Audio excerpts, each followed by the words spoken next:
Dear learners, welcome to another structure video of the Learning Park. আমি খেলতে পছন্দ করি, আমি মুভি দেখতে পছন্দ করি, সে রান্না করতে পছন্দ করে।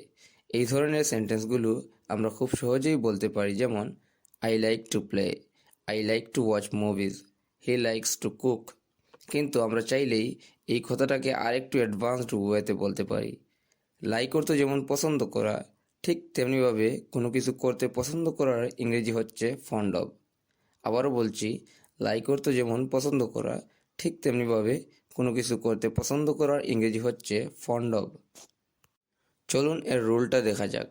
সেন্টেন্স তৈরির জন্য এর রুলটা হচ্ছে subject plus am, is, are plus ফন্ড অফ প্লাস ভার্বের সাথে আইএনজি। এখন আমরা বেশ কিছু উদাহরণ দেখে নিব। আমি খেলতে পছন্দ করি, I am fond of playing. আমি মুভি দেখতে পছন্দ করি, I am fond of watching movies. সে রান্না করতে পছন্দ করে, he is fond of cooking. Joy ইংরেজিতে কথা বলতে পছন্দ করে, Joy is fond of speaking in English. তারা ভ্রমণ করতে পছন্দ করে, they are fond of travelling. আশা করি এই স্ট্রাকচারটি আপনি ভালোভাবেই বুঝতে পেরেছেন এবং আপনিও নতুন নতুন বাক্য তৈরি করতে এখন পারবেন। শেষ করার আগে আপনাদেরকে দুটি সেন্টেন্স প্র্যাকটিসের জন্য দিচ্ছি।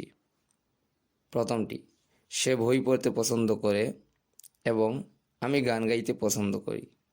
এই দুইটি বাক্যের ইংরেজি কী হবে তা কমেন্ট করে জানাবেন। See you in the next video. Till then, take care of yourself and stay happy. By the way, do not forget to subscribe our channel to get new helpful content.